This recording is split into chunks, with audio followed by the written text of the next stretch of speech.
कर बजवा दी ना।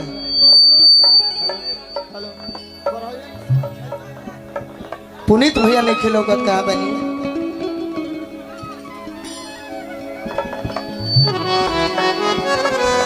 देखी ना मैं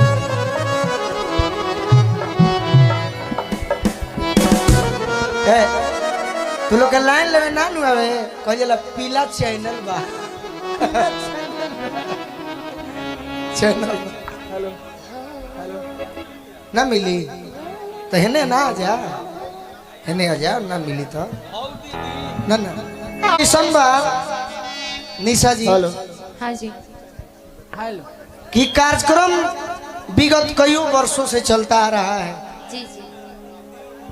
लेकिन आपका और हमारा जो प्रोग्राम है हाँ YouTube के दुनिया में भोजपुरी के सुनने वाले श्रोताओं को बहुत ही पसंद आता है लेकिन हम भी एक संस्कारी घर के लड़के हैं और गाली कहीं स्कूल में नहीं सीखे जाते ना आपके साथ जो हमारा प्रोग्राम हुआ वो दूसरा मंच था ये दूसरा मंच है भैया मुकाबला की बात हो रही है तो गीत संगीत में होगा नहीं तो आपको तो पता है बिल्कुल कितना बढ़िया पढ़ाने में जिनको जमाने लगे हैं हाँ। वही आज हमको सिखाने लगे हैं जिनको सिखाया कि चलना संभल संभल कर वो हवा में कबूतर उड़ाने लगे पेड़ पर चार दाने नहीं लगे हैं चारों तरफ से निशाने लगे हैं पढ़ने पढ़ाने का माहौल कहाँ है किताबों में खत आने जाने लगे अरे गेंडा स्वामी बोलो नरमुंडा स्वामी ये जो खेल तुम खेल रहे हो हम उस दिन हम से अभी खेल खेलते आ शुरू रहे कहाँ हैं किए ना जी किस दिन से उस दिन से उस दिन मतलब किस दिन से जहिया तो हती चुक रहल जैसे तार बाबूजी चाय आई बेचता कत बता सर बोला आई का कहो प्रधानमंत्री बन गए देखी ऐ चश्मा वालू भैया अभिषेक भैया बनी का हम रोवे के खोजा तनी के हेता त जेकर फोटो लागल बा उहा के नहीं खेलो पर हमरा से आग्रह कर तनी कि जब हम शायर बोलनी है तरवा बड़ा हंसनी है हाँ बाकी बड़ भैरवा के तबे हमनी के मानव जा कब हमारा निशा के कम से कम 500 रुपया पहले दी तो तब रह के सचिव को हल जाए अरे खेलवाड़ी दल के रहनी हम सचिव हो चाहे गंगा महोत्सव के अरे बानी रहुआ सचिव जी अभिषेक भैया बाकी सके तो हमर जीव पर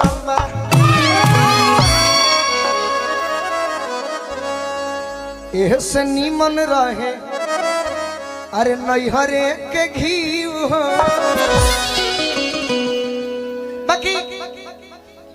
बड़ी हम देखनी है कि जिला के बात भइली है सब कलाकार के कोई जिला ना होला ना जी आज जो ना हम जिला में बानी जिला तो मऊ को होला इतना बढ़िया बढ़िया सजन है जे 1 घंटा 35 मिनट आज जो ना हमने के जिला में बानी जा हाँ ए जिला के पहले हम चर्चा कइले बानी दिल्ली में का कि पैदा लाखों लोगवा हिंद देश के अंदर होई केहू ना राजेंद्र होई हो पैदा लाखों लोगवा हिंद देश के अंदर होई केहू ना राजेंद्र एकरा के तो कहतनी भारत के प्रथम राष्ट्रपति देश रत्न डॉक्टर राजेंद्र प्रसाद जी के बारे में शशि भैया थोड़ा तालियों के साथ पैदा लाखों लोगवा पैदा लाखों लोगवा हे हिंद देश के अंदर होई केहू ना राजेंद्र होई पैदा लाखों लोगवा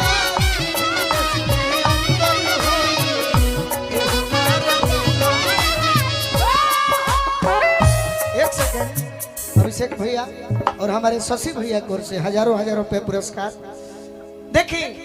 राजेंद्र प्रसाद जी के बारे में जिला के बात मत होके ही जिला जीरा दे के कि अरबों आबादी से ई भरल बड़ुए वतन देशवा चुनल गईले पहिला देश देशवा के चुनल गईले पहिला देश देशवा के चुनल गईले। अरबो आबादी से ही भरल बा वतन हाँ बाकी वो कहल गईले भारत के देश रतन पैदा लाखों लोगवा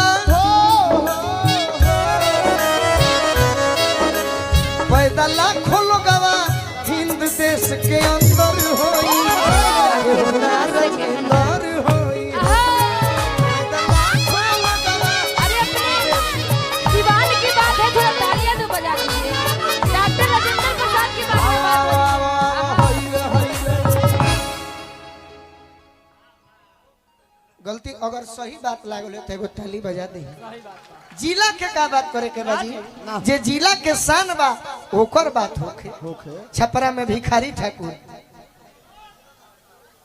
सिवान में जीरा दे के डॉक्टर राजेंद्र प्रसाद। चलिए अब रवा कुछ कही एबे गीत से ही जवाब सवाल हुई। गीत से ही गीत के जवाब गीत से दिया मुकाबला ओकरा के कहल जाला। फालतू ना तो फालतू के तो हम पाहुन है। अब फालतू जो बोली ऊपर मार मार जाए। फालतू बोले के तो हम पाहुन है बाकी ना बोलो गंगा महोत्सव बा तो आज के पहले अभिषेक भैया जे केहू ना कहले हुई वो हम कह के जाई कि हमारा मारला के बाद रहुआ याद रखब का कि गंगा बाबा के महिमा बड़ी अपार बाए भाई जी कि हम दौड़ल चली आईनी। अगर जे गंगा बाबा के दिल से मानत हो एक बार दोनों अपन हाथ उठा